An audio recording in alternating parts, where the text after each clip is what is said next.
23 नवंबर 2025 Ethiopia में एक ऐसी घटना हुई जिसने पूरी दुनिया को हैरान कर दिया। पिछले 12,000 सालों की हिस्ट्री में पहली बार हाइलिंग नाम का एक भयानक ज्वालामुखी फट गया।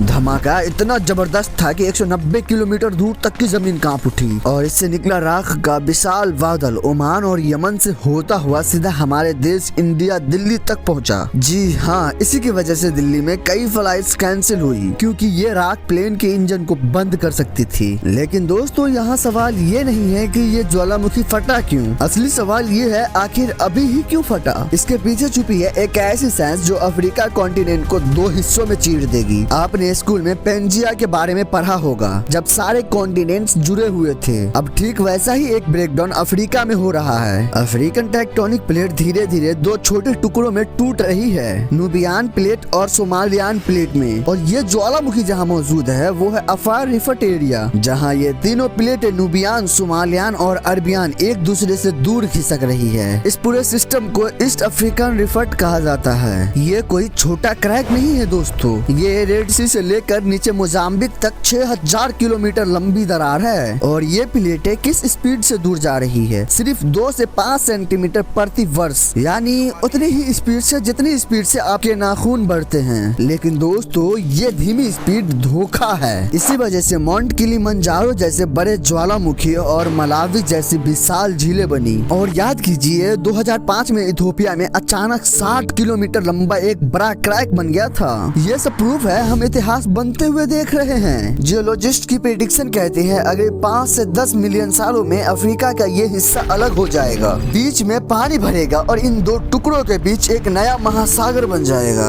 ये ज्वालामुखी का फटना कोई आम घटना नहीं थी, ये एक चेतावनी थी कि हम इंसानों के टाइम स्केल से कई बड़ा, सदियों का सबसे बड़ा जियोलॉजिकल इवेंट हमारी आंखों के सामने हो रहा है। आपका इस पर क्या कहना है कमेंट में जरूर बताना।